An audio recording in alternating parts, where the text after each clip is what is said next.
Today, I'm going to talk about my top tips for nervous system regulation, which can be such an important part of your embodied life.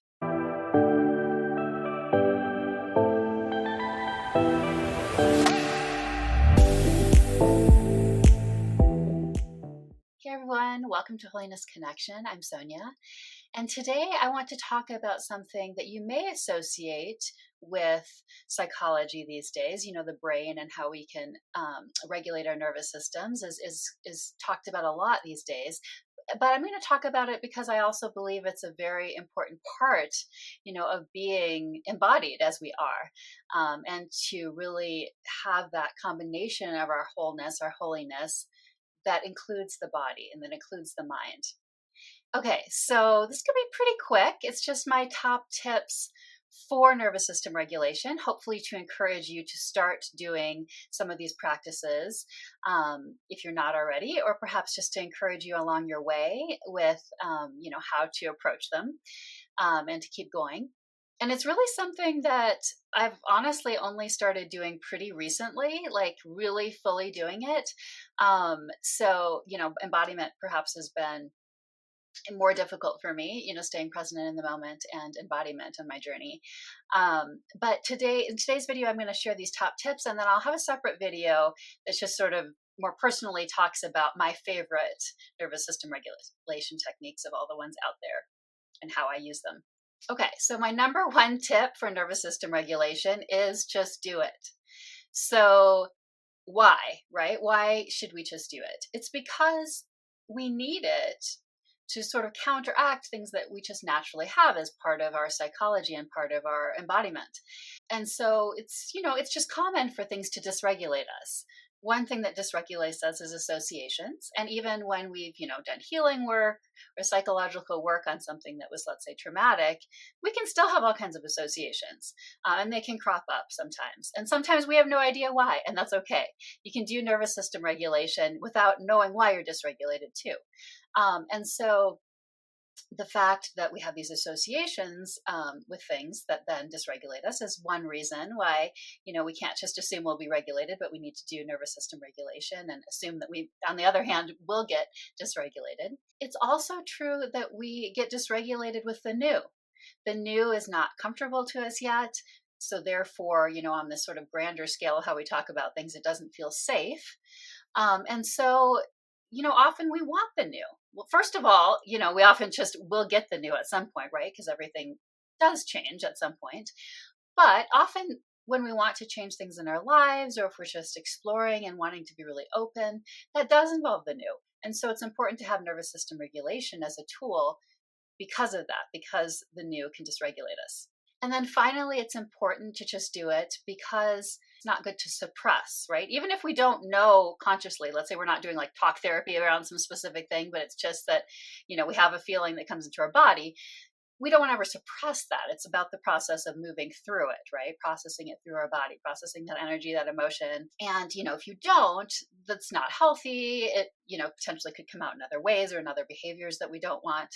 And so nervous system regulation is actually a way. Yes, it's trying to get you back to that state that feels better, that's regulated, but it's not at all about suppressing. It is a means of processing. Okay, so my second tip that follows on that first one for nervous system regulation is to do it as needed. So this goes along with the fact that we get dysregulated at times that feel new or unfamiliar, like I just said, or because there's a particular association, whether we realize it or not. So do it as needed. So if you notice a strong emotion, if you notice, something happening like that, then that would be the time to do it. If you don't notice, that's okay. The more I think we do it, though, it does help us with overall feeling more embodied and connected to our body. So often you will notice it more and more also as you do it. But the point is to be doing that like in the moment as needed. And there are ones that are quick that you can do. There's ones that are easier to do in public or not. There's ones that are quicker or not. And so because there's so many potential techniques out there that are available, and like I said, I'll go into some of my favorites in the next video. So I'm not going to get into that here, but just any search you do on the web or on YouTube, and you'll find a lot of techniques to try.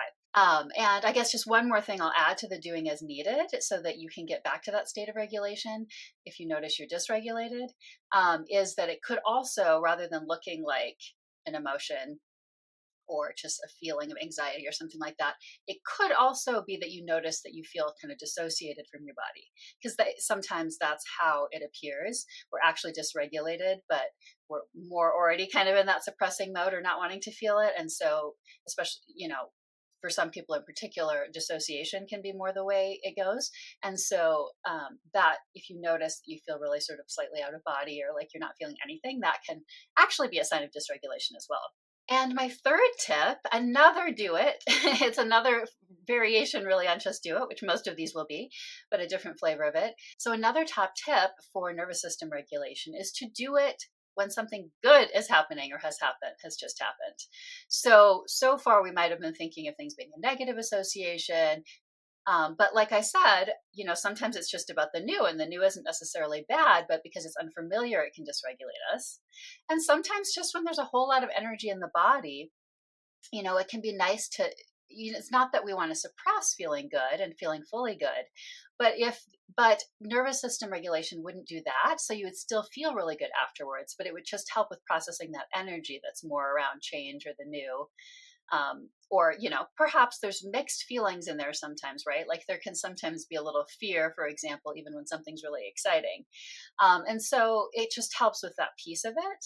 And then you can keep feeling the positive feelings about what's happened. But being regulated is always a good thing. All right, my fourth tip, still a just do it one, for nervous system regulation, is to do it when you don't think you need to. And I don't just mean in that way I talked about where I said, you might not realize you have dysregulation because you're dissociated, or you might not realize you need it because it's something positive. I mean this in the sense of doing it as a regular practice. So it can be really helpful to do nervous system regulation as a regular practice, partly because sometimes, particularly for some of us, but all of us to some extent, might have just these little bits of, anxiety or something happening. And so we can then, by doing regular nervous system regulation, maybe you do it at a certain time every morning before you start work, whenever that is, you can, make sure you're in a more regulated state right off the bat. And so, like I said, I'll mention more about some of the specific techniques I use in the next video.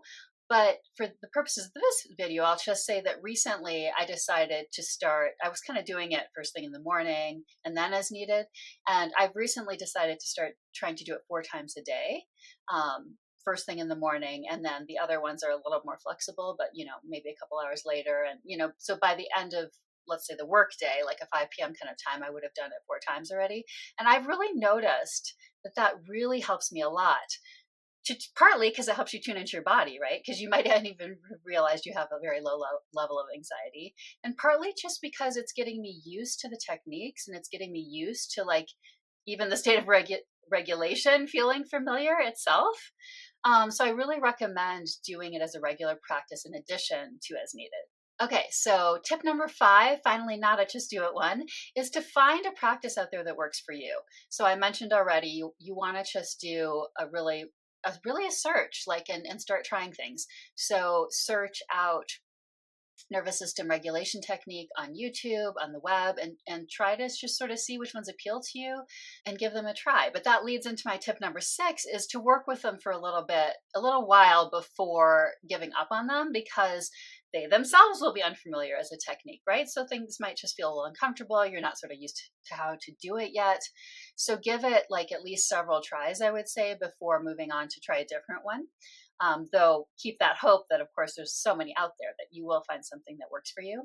And I would also say, as you start, what can help with that, as you start and something is new and unfamiliar, at least for me, it helps to sort of have someone guiding me through it the first time or the first few times. So maybe finding a YouTube video where someone's guiding through it the first few times could be really, really helpful, because that sort of takes away the sort of figuring out aspect at the beginning, and you can start to get comfortable without having to have that piece of it in. And then eventually, though, it's often kind of nice to make it your own a bit and start to individualize, which you absolutely can do as well. And then finally, my tip number 7 for doing nervous system regulation is to collect a variety of these practices. So as you start to pick up ones you like, add to your sort of whole bucket of possibilities of what you could use. Partly because you'll find, as probably as I did, that certain ones work better for certain times. And I'll go into again like what works for me in the next video, but it'll somewhat be individual for everybody. And so you'll find maybe certain ones work better for when it's like you're just trying to get to that more centered, calm state. Some will work better for, like, let's say you're really frustrated and you want to get that energy out. And then you might also, even maybe it'll even depend on the time of the day. It might depend, like I mentioned, on if you're in public or somewhere where you want to do it more quickly. But you'll just have sort of go-to ones probably eventually as you work with this for different situations. And maybe you'll have a favorite one that works almost every time, but it's always nice to have that variety. Or maybe you have one and for whatever reason, you don't even know why, it just doesn't feel like it's working. You can either try to keep working with it. That's one method, is just to repeat, right? Maybe you're extra dysregulated and you need some repetition there. But you also could have the possibility of trying a different technique in a given situation. So hopefully that's helpful. Just trying to get your mind around nervous system regulation overall, and like how people sort of bring it into their lives, when they would use it, why they would use it, and just sort of like how to bring it into your life more globally. And then next time I will, like I said, talk about some of my favorites and just get a little more personal with it. Thanks everyone for watching, and let me know in the comments if you have had experience trying nervous system regulation and how that's gone for you.